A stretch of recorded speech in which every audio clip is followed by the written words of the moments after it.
Düzdürmü? Ən azından demək ki, bax bu qorunmağa belə, bununla bağlı belə insanlarımız maarifli deyirlər. Buyurun.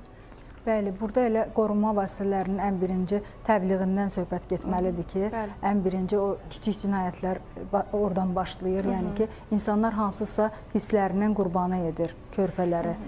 Bunun da qarşısını almaq üçün elə ilk öncə hər şey ailədən başlayır, belə deyərdim də, valideynlərdən başlayır. Sağlam düşüncəyə malik olan bir övlad, əgər sabah hansısa bir haldan, yəni ki, bədbəxt bir haldan dolayı pis bir hadisə yaşasa da belə, o adekvat, belə deyim də, qərar verə biləcək səviyyədə olur. Onun psixikası, onun təfəkkürü, onun, belə deyim də, intellekti. Amma sağlam psixikada olmayan bir övlad, yəni stressdən olsun, travmadan olsun və yaxud da məsuliyyətsizliklərdən olsun, bu cür addımları atmağa daha çox meyillidir, nəinki sağlam psixikaya xas olan insanlar. Məsələn, səbəblərinə gələndə bu cür hərəkətləri kim eləyir? Məsələn, bu cür uşaqları hansı valideynlər atır? Burada onların psixoloji sağlam, nə qədər bunun psixoloji sağlamlığı nə qədər normaldır, nə qədər adekvat qərarlar qəbul edə bilir öz həyatı üçün və həmin o körpələrin həyatı üçün bu faktor. Digər tərəfdən, məsələn, onların yaşadığı ailə, yaşadığı ailə, o özü ana sevgisi görmədikdə, valideyn sevgisi görmədikdə,